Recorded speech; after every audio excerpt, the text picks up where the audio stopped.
ये पहली बार हो रहा है जब एक डिस्ट्रॉयर, एक फ्रिगेट और एक सबमरीन तीनों को एक साथ कमीशन किया जा रहा है। प्रोग्राम में मुल्क की सलामती के हवाले से मैं बात करना चाहूंगी क्योंकि दुश्मन मुल्क भारत की जानिब से भारत के वजीर आज़म नरेंद्र मोदी जो हैं INS Surat, INS Nilgiri and INS Vagsheer ये इंडियन नेवी को देने जा रहे हैं। सबसे गर्व की बात कि ये तीनों frontline platforms made in India है।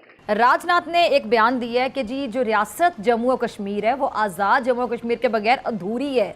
यानी अब ये अब्दुल्ला भाई बात ये मकबूजा कश्मीर की नहीं कर रहे, अब इनकी नजरें आज़ाद कश्मीर पर लग गई हैं। तो आप उसी से खुद ही अंदाज़ा लगा लें कि और उनकी जो कैपेबिलिटीज़ हैं वो कहाँ चले जाएंगे। और भारतीय जो आर्मी चीफ हैं वो भी खुलकर बयान दे रहे हैं, कश्मीर के हवाले से भी उन्होंने बयान दिया। उन्होंने यहाँ तक बोला कि मकबूजा कश्मीर में 80% जो मुजाहिदीन है वो पाकिस्तानी है। दावा करते हैं ना पाकिस्तानी कि दुनिया की नंबर वन फौज, उस नंबर वन फौज का क्या हुआ है। एक अफसोसनाक खबर सानेहा पे सानेहा 2025 की जी रैंकिंग आ गई है। मजेदार बात यह है कि इस रैंकिंग से टॉप 10 में पाकिस्तान गायब है। लोग हंसते थे भारत के ऊपर कि मेक इन इंडिया कैसे चलेगा। मोदी जी ने बोला करके दिखाऊंगा, आत्मनिर्भर भारत बनेगा। इसमें स्टेल्थ फीचर्स हैं और ये डे एंड नाइट ऑपरेशन कर सकते हैं। State of the art technology है सही मानों में अगर देखा जाए। हेलो फ्रेंड्स, जय हिंद। हिंदुस्तान स्पेशल में आपका स्वागत है दोस्तों। प्राइम मिनिस्टर नरेंद्र मोदी बुधवार को मुंबई स्थित इंडियन नेवी डॉकयार्ड पहुंचे। यहां उन्होंने नौसेना के 3 युद्धपोतों INS सूरत, INS नीलगिरी और INS वागशीर देश को समर्पित किए। प्राइम मिनिस्टर मोदी ने इस मौके पर कहा, नेवी का गौरवशाली इतिहास रहा है। ये तीनों युद्धपोत मेड इन इंडिया हैं, जो देश की सुरक्षा को नई ताकत देंगे। इससे पूरे क्षेत्र को आतंकवाद, ड्रग तस्करी से बचाया जा सकेगा। प्राइम मिनिस्टर ने आगे कहा कि नौसेना को सामर्थ्य मिला है। नेवी को मजबूत करने के लिए हम लोग कदम उठा रहे हैं। आज भारत की समुद्री विरासत नेवी के गौरवशाली इतिहास और आत्मनिर्भर भारत अभियान के लिए भी बहुत बड़ा दिन है। छत्रपति शिवाजी महाराज ने नौसेना को नया सामर्थ्य और विजन दिया था। आज उनकी इस पावन धरती पर 21वीं सदी की नेवी को सशक्त करने की तरफ हम एक कदम उठा रहे हैं।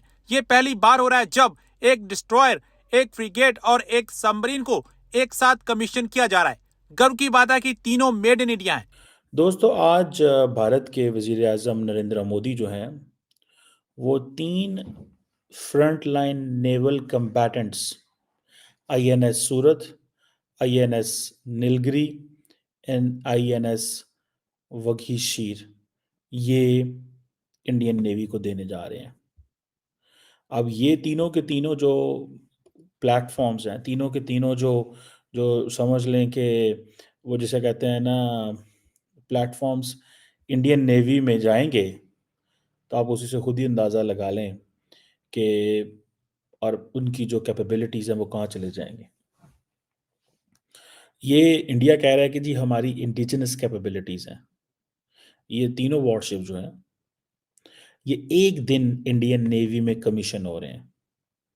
अच्छा, किसी भी शिप की जो कमीशनिंग है उसकी बड़ी वैल्यू होती है। वो हमेशा याद रखा जाता है कि ये कब कमीशन हुई, कब बनी, कब आई। ये तीनों की तीनों और ये कल आज यानी कि 15 जनवरी को इसके ऊपर नरेंद्र मोदी साहब जो हैं इसको कर रहे हैं, इंडियन नेवी को दे रहे हैं। अब ये जो नीलगिरी जो है ये कहा जाता है कि इनका एक प्रोजेक्ट था इंडियन नेवी का 17A, इसे कहते हैं नीलगिरी क्लास फ्रिगेट्स। इसमें स्टेल्थ फीचर्स हैं। इसमें जो रडार जो है उसके जो सिग्नेचर्स हैं वो काफ़ी ज़्यादा रिड्यूस होते हैं। State of the art technology है सही मानों में अगर देखा जाए।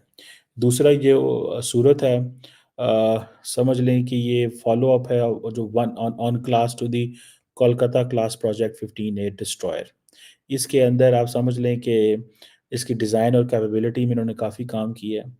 मॉडर्न एविएशन फैसिलिटीज़ इसमें डाली हैं और इनके ऊपर जो नीलगिरी है एंड सूरत, इनके ऊपर जो हेलीकॉप्टर्स हैं इंक्लूडिंग जो चीताक हेलीकॉप्टर हैं, ALH हैं, सी किंग हैं और जो नए इन्होंने MH-60R जो इंडक्ट किए हैं वो भी इसके ऊपर आ सकते हैं, और ये डे एंड नाइट ऑपरेशन कर सकते हैं। और इनके ज़ाहिर बात है ये क्योंकि स्पेसिफिक अकोमोडेशंस हैं, काफ़ी बड़ा साइज़ है, इंडिया की जो वुमेन सेलर्स एंड ऑफिसर्स हैं उसके लिए भी ये चलेगा। अब ये जो चीज़ है, अब आप इमेजिन करें कि इंडियन नेवी जो है वो कैसे अपने आप को रेलिवेंट बना रही है। मैं अभी आता हूँ कि ये इंडियन नेवी की ओवरऑल कैपेबिलिटी क्या है, हम कहाँ खड़े हैं और इंडो पैसिफिक के लिए ये क्या करने जा रहे हैं। जो वर्कशीर है, ये कहा जा रहा है कि ये 6 स्कॉर्पियन क्लास सबमरीन है। ये एक इनका जो कलावरी क्लास प्रोजेक्ट 75 है, उसका समझ लें कि एक वर्सटाइल डीजल इलेक्ट्रिक सबमरीन है, और ये बहुत सारी मिशंस कर सकती है, एंटी सरफेस वॉरफेयर भी कर सकती है, एंटी सबमरीन वॉरफेयर भी कर सकती है, इंटेलिजेंस गैदरिंग भी कर सकती है, एरिया सर्वेलेंस भी, स्पेशल ऑपरेशन भी कर सकती है, और इसके साथ वायर गाइडेड टॉर्पीडोज हैं, एंटी शिप मिसाइल इसके अंदर है, एडवांस सोनार सिस्टम्स इसके अंदर लगे हुए हैं। सो इसको ये आप देख लें कि ये एंड देन फिर ये एयर इंडिपेंडेंट प्रोपल्शन टेक्नोलॉजी की भी इंटीग्रेशन इसके अंदर मौजूद है। सो ये आप समझ लें कि वो कह रहे हैं कि जी ये तीनों के तीनों जो प्लेटफॉर्म है ये डिज़ाइन हुए हैं, कंस्ट्रक्ट हुए हैं, ठीक है जी, मुंबई के अंदर और अंदर हुए हैं। अब देखिए जब नरेंद्र मोदी जो आज इसको कर रहे हैं, ठीक है जी, ये वो कहते हैं कि जी हमारी एक सेल्फ रिलायंस है। क्या है? Self reliance. This is what they call as self reliance. और सेल्फ रिलायंस पर्टिकुलरली वो कहते हैं कि ये जो डिफेंस प्रोडक्शन है इसके अंदर, सो इट मीन्स कि बहुत सारे एरियाज में they are making so much impact.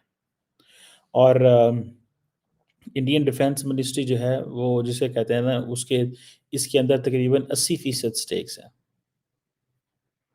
और ये जो इनका है ना मजादोंग डॉक शिप बिल्डर जो मुंबई के अंदर है, ये समझ लें कि इंडिया का सबसे बड़ा शिप बिल्डिंग कॉम्प्लेक्स बन रहा है। डिफेंस साइड में भी ये काम करता है और कमर्शियल वेसल्स भी। और जो दोनों की दोनों जो इंडियन नेवी जो इंडियन नेवी जो है, ये इनको डिज़ाइन का एक डिज़ाइन ब्यूरो है वो इसको करती है। इसके अंदर एडवांस सेंसर्स भी लगे हैं, वेपन पैकेजेस भी हैं, और समझ लें कि और ये दुनिया के जो ग्लोबल मैन्युफैक्चरर हैं उनके साथ भी कोलैबोरेट करते हैं। अब इंडिया कहता है जी कि हमारे ये जो एक ना बहुत बड़ा टेक्नोलॉजिकल हमने माइलस्टोन अचीव किया है। देखिए सिंपल सी बात है, पाकिस्तान तो सारी बात है, we don't have the resources, we don't have the money, इस हवाले से अगर देखा जाए। लेकिन इंडिया के पास तो पैसे भी हैं, रिसोर्सेज भी हैं, सीधी सी बात।